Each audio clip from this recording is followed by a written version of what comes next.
এই সব প্যাকিং ট্যাকিং করে আজকে আমি চললাম নিজের বাবার বাড়ি। তার আগে তোমাদেরকে শেয়ার করব আজকে পুরো দিনটা আমি কি কি করলাম আর কি করে আমার সময়টা কাটলো। সকালে স্নান করে ভোগ বানানোর কাজে লেগে পড়লাম। আজ ছিল বিপত্তারিণী পুজো। সকাল সকাল ঠাকুরের রান্নাঘর, মানে এটা নিরামিষ রান্নাঘর, এখানে গিয়ে ভোগ বানাতে শুরু করে দিলাম। এরকম ফুলকো লিচি দেখে কাদের কাদের খেতে ইচ্ছা করছে অবশ্যই জানিও কিন্তু।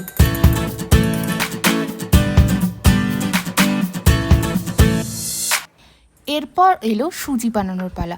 তার জন্য ঘিয়ের ভিতরে দিয়ে দিলাম এলাইচি। সুজিটাকে ভালো করে ভেজে বানাবো হালুয়া, কারণ এই ভাজার যে গন্ধ এটাতেই হালুয়ার টেস্ট আরো দ্বিগুণ বাড়িয়ে দেয়। অবশেষে ভোগ রেডি করে ঠাকুর ঘরে দিতে গেলাম। মামুনি ওপরেই ছিল, তার জন্য মামুনির হাতে এটা পৌঁছে দিতে গেলাম।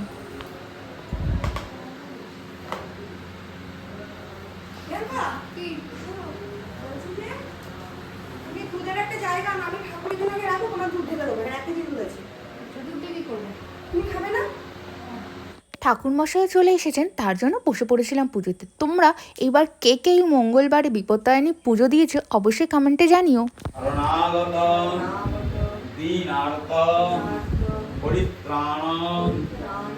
পুজো শেষ হলো। তোমরা অনেকেই আবার বলতে পারো যে আমি কেন শাড়ি পরে বসিনি, কারণ মামুনি বলেছিল শাড়ি পরতে হবে না, নর্মাল ড্রেস পরেই যেন আসি, পুজোটা শেষ করে আমাকে আবার তাড়াতাড়ি বেরোতে হবে।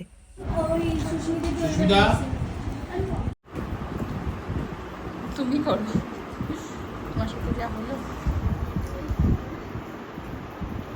প্রসাদ খেলাম আর ছাদে তোমাদেরকে দেখাবো। দেখো আমাদের মৌসাম্বি লেবু গাছে কি সুন্দর লেবু হয়েছে। শুধু লেবু গাছ নয়, আমাদের অনেক ধরনেরই গাছ আছে, আর সামনে একটা বাগানও আছে, যেটা আমি ওপর থেকে একটু দেখিয়ে দিচ্ছি।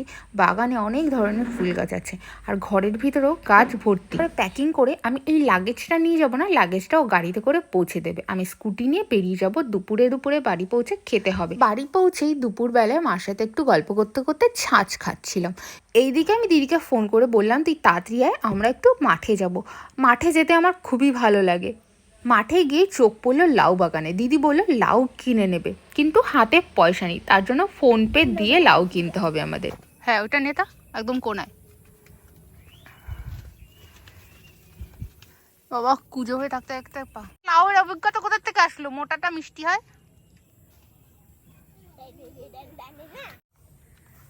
হবে তো খাওয়ার মধ্যে? হ্যাঁ খাওয়ার মতো, এও কাটা যায় সোমবারে।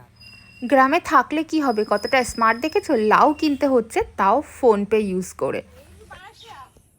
সেটাই হচ্ছে, আমের মুকুলে এসছে আর আমও হয়েছে। আর এটা কি গাছ বলতো? ওইটা জলপাই গাছ, চিনিস না? এইবার হঠাৎ করে আমার চোখে পড়লো লেবু, কিন্তু লেবু আমার চুরি করে নিতে হবে, এইটা কিনতে পারবো না।